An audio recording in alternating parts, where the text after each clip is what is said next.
Join our community by subscribing. Every click helps us share more stories like this one. The introduction.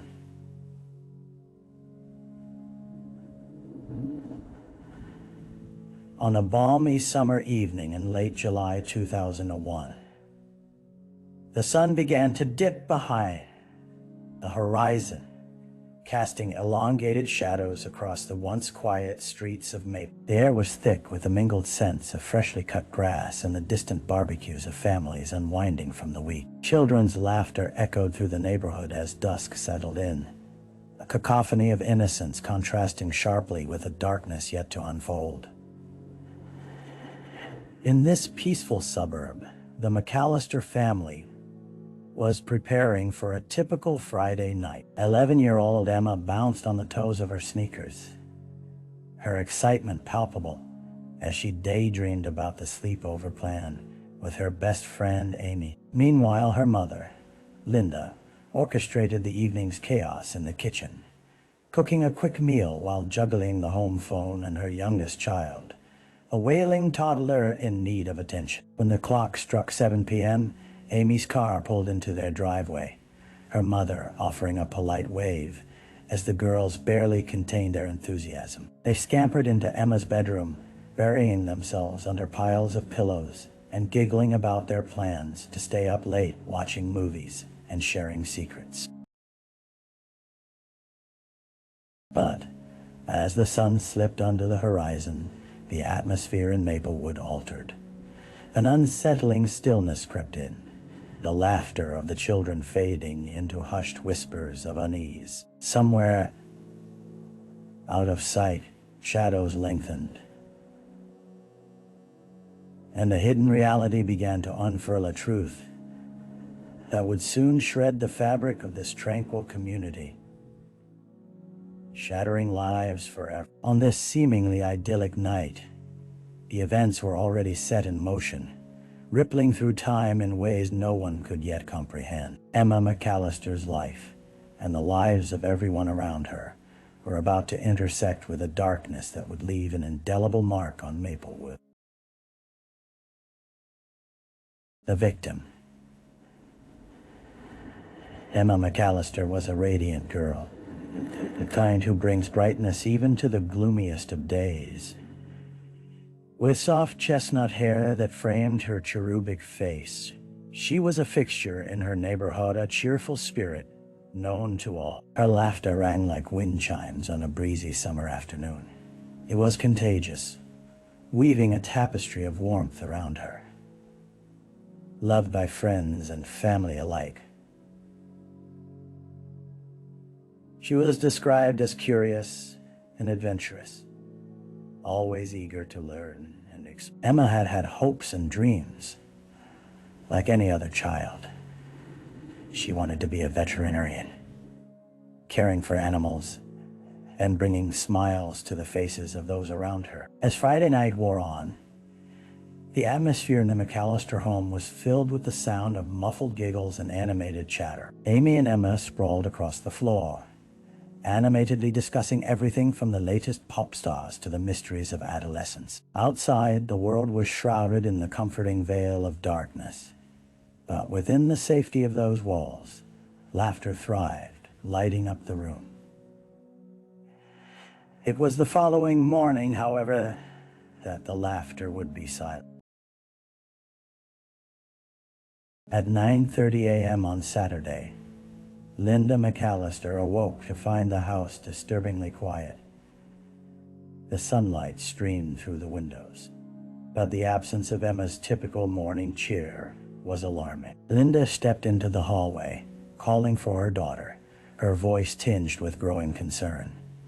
Silence. The sensation of dread twisted in Linda's stomach as she moved to Emma's room, knocking lightly before entering. Her heart sank as she noticed bed covers strewn aside, the space where Emma had slept appearing untouched.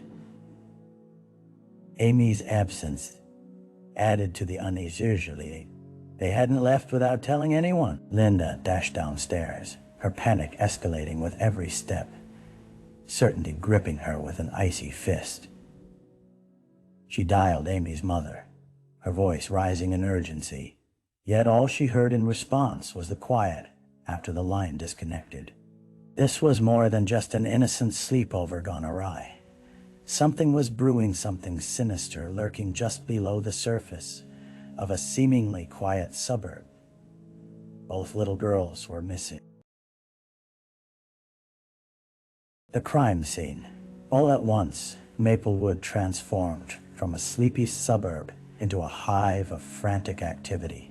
Sirens wailing through the still air. Law enforcement flooded the scene shortly after Linda's panic plea. Officers forming a perimeter around the McAllister residence. As the family huddled together, the palpable tension hung heavy like a dark cloud. Every sense heightened by the uncertainty of Emma and Amy's disappearance. The lead investigator, Sergeant Mark Reynolds, arrived shortly after, the weight of his responsibilities heavy on his shoulders. Experience had taught him that every missing child case carried its own unique brand of urgency. But the clock ticked louder in these situations. Every moment lost could lead them further away from a happy resolution. Walking through the McAllister home, Reynolds examined every detail, the flickering shadows of doubt dancing along the walls. The girl's bedroom appeared almost untouched, save for a few discarded snacks by the television and the open movie cases strewn across the floor. He noted the strange juxtaposition of what should have been a joyous scene, turned ominous by the absence of its central figure. The yard held clues that would later beg for attention. A hastily discarded slip of paper near the edge of a garden and scuffs in the grass suggested the kids had been playing here just moments before everything changed. He squeezed through the fence, scanning the surrounding area with a detective's keen eye. His mindfulness picked up a slight indent within the shrubbery, almost invisible yet eerily out of place. The atmosphere was suffocated with anxiety, neighbors eyeing the police presence with trepidation.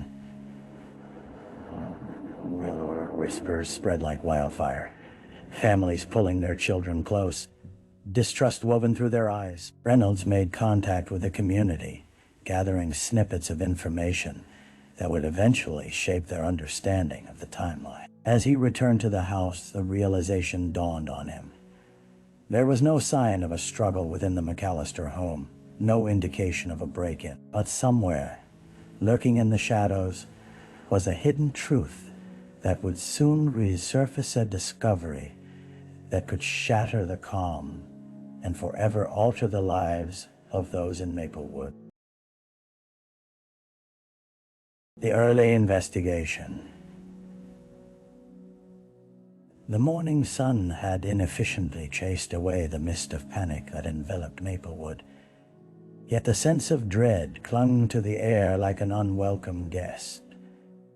In the days following Emma and Amy's disappearance, the local authorities, bolstered by volunteers and neighbors, immersed themselves in the search for the two girls, each hour punctuated by growing anxiety and determination. Sergeant Reynolds established a command center in the McAllister driveway, assembling officers tasked with canvassing the neighborhood.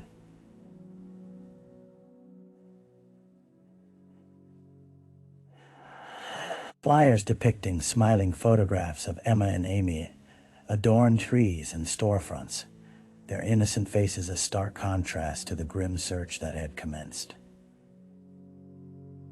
It was a community effort, one driven by heartbreak and a hunger for answers. Investigators conducted interviews with family, friends, schoolmates, and anyone who may have seen the girls.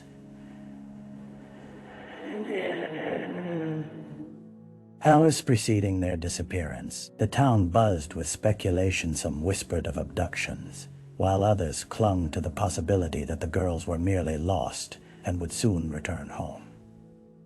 But with each passing hour, hope quivered as fear mounted.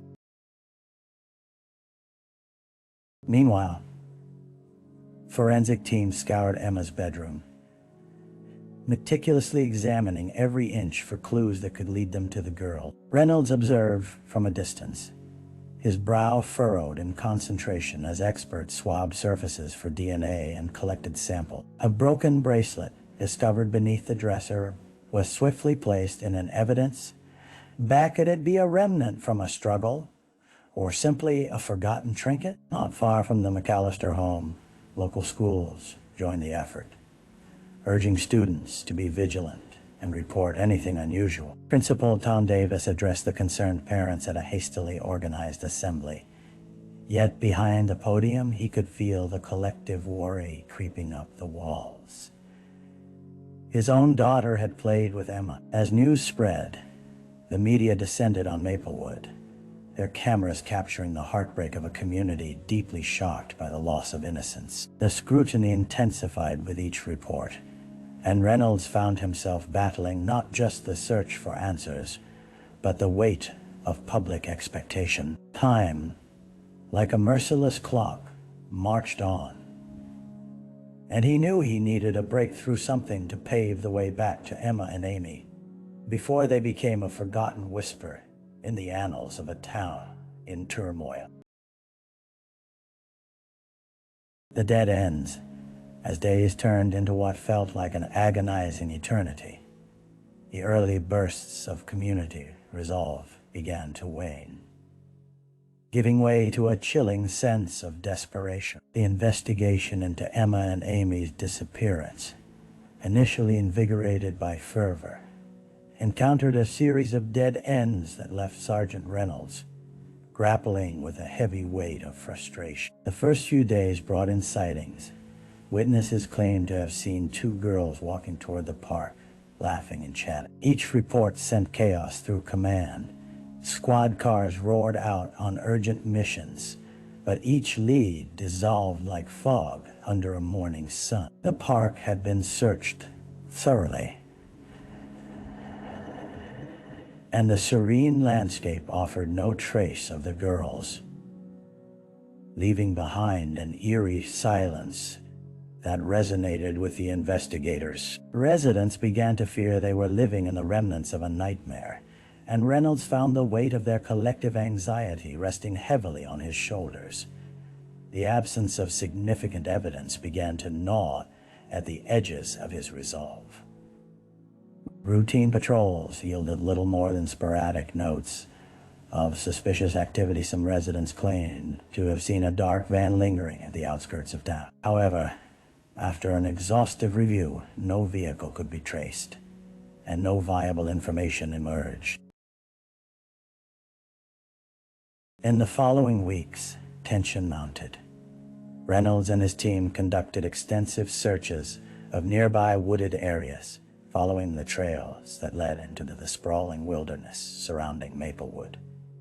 Each footstep weighed down by uncertain hope. Volunteers poured in, fueled by worry and determination. But the only thing they turned up were remnants of a sleepy suburban summer.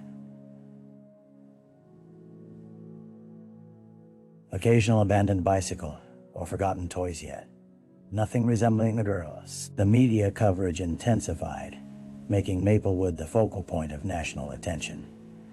The family's interviews, laden with grief, tugged at the hearts of viewers across the nation. Yet, alongside sympathy, speculation gnawed at the edges of public perception. Each new report brought forth a chorus of theories, fueling gossip and casting shadows on the very fabric of the community. As Reynolds sat at his desk one evening, staring blankly at the growing piles of reports stacked high, he understood the frigid reality of their situation. In the quiet hum of the office, he wrestled with the haunting thought time was ticking. And with each passing hour, the window to find Emma and Amy alive was narrowing, leaving behind a chilling uncertainty that haunted his every waking moment. A break in the case. Just as the weight of despair felt insurmountable, a flicker of hope emerged in the form of an unexpected breakthrough. It was early September when the phone rang in the Maplewood police station, cutting through the stagnant air like a lightning bolt. Serendipity often finds its way to those in desperate need, but this call would send ripples through the entire community. The voice on the other end belonged to a young woman from a neighboring town. Her words trembling with urgency, she shared a harrowing story that turned Reynolds' heart to ice. Days earlier, she had been driving home late at night when she spotted two girls matching Emma and Amy's description near a gas station a few counties over. At first, she thought it must have been a coincidence, as children often wandered in urban areas. Something about their demeanor haunted her. They looked scared, she explained, her voice breaking. There was a man with them. He was holding their arms. I thought of calling someone, but they looked, I don't know, like they were in trouble. Reynolds listened intently, his heart racing. Following verification of the details, officers combed through surveillance footage from the gas station, capturing images of the girls alongside a man whose face remained obscured by a baseball cap. Yet the clarity of their distress was unmistakable. As the police launched an immediate investigation, they compiled a detailed report, establishing a team to re-examine every lead connected to the man in question. In the following days, Reynolds coordinated with interdepartmental agencies, rallying forces to expand the search beyond Maplewood at Chase, driven by newfound determination. Every detective in the collaborative task force meticulously scanned the footage, backtracking through the gas station's customer records in hopes of identifying the plates of vehicles that might have passed during the time of the sighting. The prospect of connection stirred excitement. A scent of the possible lingered. As they followed this lead, the subtle gnaw of hope rekindled in the hearts of the McAllister family and the residents of Maplewood. A long-lost flicker emerged from the darkness, called, "It truly be possible to find Emma and Amy." After weeks of anguish, as communities rallied once more, the sense of urgency fueled a renewed spirit in the earth-haunting silence that had settled over the town began to lift, replaced with a resounding determination to uncover the truth and bring the girls home. The suspect, with the break in the case igniting a sense of urgency, investigators dove headfirst into identifying the man seen in the gas station's surveillance video. Sergeant Reynolds honed in on every detail, poring over the footage in painstaking repetition, searching for anything that could lead them closer to a name. News of the sighting spread quickly through law enforcement channels, reigniting hope and determination among those working tirelessly on the case. After a long week of analysis and interviews with gas station employees, they unearthed a name: Jason Barnes. Once a resident of Maplewood, he had moved under murky circumstances, only a year before the girls went missing. Investigators found that he had a history of troubling behavior, including accusations of harassment toward women in the neighborhood. The tendency to vanish just before police arrived only served to deepen the mystery, so his whereabouts after moving were clouded in uncertainty. Reynolds assembled his team, sharing the findings with a renewed sense of purpose. The pieces began to align, after all, and never fully escaped the gaze of suspicion, and their connection formed a pivotal thread in an otherwise tangled web. The investigation was now firmly focused on the motive. What might have driven Barnes to snatch two innocent girls, and how could they connect his actions to their case? Detectives set out to dig deeper into Barnes' past, interviewing neighbors and re-examining any cold files related to his behavior. His name surfaced with greater frequency than anticipated. Martha Jacobs, an elderly resident, recalled interactions with him, a peculiar man often seen lurking near schools or playgrounds, always with a discerning gaze locked on the children. As her memories surfaced, A chilling realization began to take shape. She had suspected him for a long time. As Reynolds assembled the puzzle pieces with growing urgency, it was discovered that Barnes had recently been discarded from his job at a local mechanic after accusations of inappropriate conduct with a customer. It was a frivolous reason for a man with a darkened history too troubling to ignore. This only amplified their concerns, presenting a clearer picture of a man potentially driven to desperation. In a hushed meeting, Reynolds and his team plotted their next move.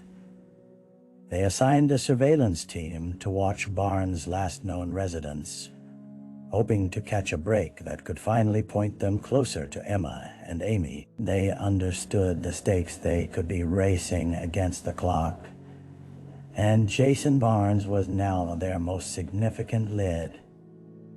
It was a dangerous game of cat and mouse, but Reynolds felt an undeniable surge of conviction. In the coming days, he understood. They needed to force the hand of fate. Time was not a luxury they could afford much longer. The trial. Months had passed since the abrupt shattering of Maplewood's serenity. The investigation into Emma and Amy's heartbreaking disappearance had stirred a complex tapestry of fear, grief, and resilience within the community. As the case against Jason Barnes solidified, anticipation crackled in the air. August dawned with a palpable tension, drawing the eyes of the nation to the small town for the highly publicized trial. The courtroom was a reflection of the divided sentiments thrumming below the surface. Families, friends, and local residents filled the pews, tension embedded in every whispered conversation. Photographs of the girls adorned the walls, their smiling faces a stark contrast to the grim reality facing those who lingers.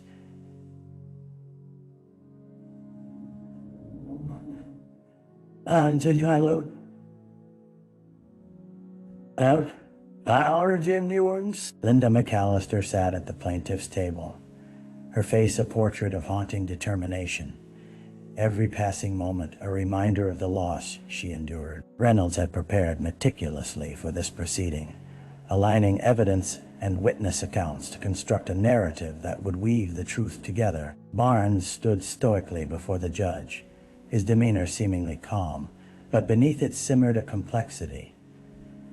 The quiet terror of a man cornered, and the anger at being exposed. Testimonies began with the chilling retelling of the events leading up to the girl's disappearance. Eyewitnesses painted a vivid picture of Barnes lurking around the gas station, and they shared the unsettling atmosphere of dread surrounding. The prosecution introduced the disturbing history of strikes and accusations against Barnes, with each revelation striking deeper into the hearts of those present. As the trial unfolded, an emotional barrage washed over the gallery, shifting from sorrow to determination. It was Linda McAllister's testimony that resonated deepest, as she recounted the moments when she realized her daughters were missing, her voice trembling with grief. The courtroom felt the weight of her anguish. Days passed, intertwining this communal hope with the vile essence of fear, until, at last, the jury began their deliberation. The air was thick with uncertainty, each tick of the clock an eternity. Reynolds paced outside the courtroom, dread clawing at him. He had witnessed how easily denial could morph into reality. In cases like this, when the jury finally returned, the tension swept across the room like a dark tide. The foreman stood, words trembling with gravity, articulating the single word that would echo for a lifetime guilty. As the verdict sank into the hearts of those gathered, tears flowed freely among many. Joy intermingled with sorrow, a bittersweet conclusion to a harrowing ordeal. The community held its collective breath, but for Linda McAllister, that verdict bore headlines and promises of justice. It would not fill the empty spaces left behind. by the laughter of her daughters. While Barnes faced sentencing for his crimes, the ripple effects of the trial continued to reverberate through Maplewood, a town forever scarred, yet resilient. They understood that although this chapter had ended, the narrative of hope and recovery was only beginning. The search for healing would prove to be as complex and transformative as the tragedy itself, a slow journey toward rebuilding what had been irrevocably lost. The aftermath. In the quiet months following the trial, Maplewood began to heal. Though the scars of the past lingered like a shadow, the town's breath came easier now that a measure of justice had been served. But the openness of wounds was both a reminder of loss and a catalyst for change. The air carried a tangible mix of relief and sorrow, a bittersweet balance carried forward by a community determined to restore its spirit. Linda McAllister found herself at a crossroad. The verdict had brought closure, yet felt inadequate in addressing the profound ache left by the absence of Emma and Amy. Fueled by both grief and gratitude for the outpouring of community support, she resolved to channel her energy into a foundation dedicated to missing children. Her goal was clear: to ensure other families would not endure the heartache she had faced, empowering them with resources and hope. As the foundation burgeoned, collaboration with local law enforcement and advocacy groups turned hope into action. They organized workshops teaching parents and children about safety, encouraging open dialogue on the importance of awareness. Citizens rallied, volunteering time and resources, transforming the once quiet town center into a community hub for education and outreach. Yet, beneath this wave of communal healing lay an undercurrent of uncertainty. Maplewood struggled to regain a sense of normalcy. Residents grappled with a lingering fear, concern, refrained relationships, and trust was slower to rebuild. Parents began to restrict their children's freedom, grounding them in protective instincts birthed from tragedy. Sports games were filled with a palpable tension, and laughter carried a cautious undertone. Sergeant Reynolds felt the weight of this persistent unease in his own home. Each time he left for work, he was reminded of the complexities of community police. He had pledged to serve and protect, yet the memories of the case loomed large, a specter that refused to dissipate. Reynolds knew healing takes time, and his resolve deepened as he met with family and friends of Emma and Amy regularly. Each interaction became a moment of remembrance, the lives of the girls honored through storytelling, smiles, and fostering connection. They illuminated how sweetness had once thrived in Maplewood, a light they would ensure would never dim entirely. As the first anniversary of the girls' disappearance approached, the foundation organized a community memorial, inviting everyone to participate. The event aimed to celebrate Emma and Amy's lives while acknowledging the changes that had unfolded in the town.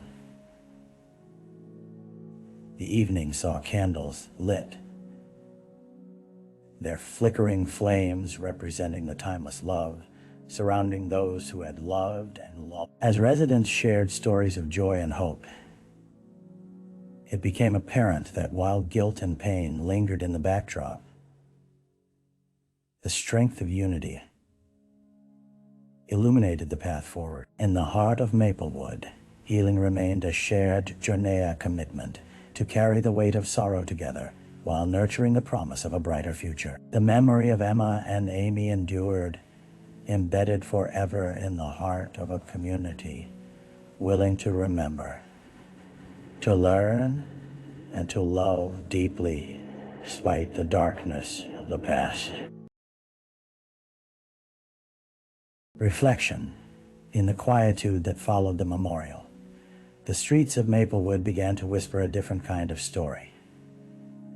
The town, once cloaked in sorrow, had learned to interlace memories of their shared loss with moments of joy and resilience. Seasons shifted, and with each passing day, Linda McAllister felt a subtle yet profound acceptance washing over her realization that while Emma and Amy were gone, their spirits lived on vibrantly within the community they had so joyfully enlivened. Reflecting on her journey, she often found herself stilled by the memories of the laughter that once filled her home. Over time, she learned to pair those memories not with grief alone, but with gratitude for the time they had shared. Engaging with families who had turned to the foundation for solace reinforced her commitment, revealing the interconnected threads of humanity stitched together through shared experiences of loss and love. Sergeant Reynolds felt the weight of the journey too. The lessons learned from the tragic disappearance reverberated within him, reinforcing the notion that every case, every interaction mattered in the delicate tapestry of life. The responsibility of serving the community had transformed him more profoundly than he had anticipated. It was no longer just a job, it was a calling.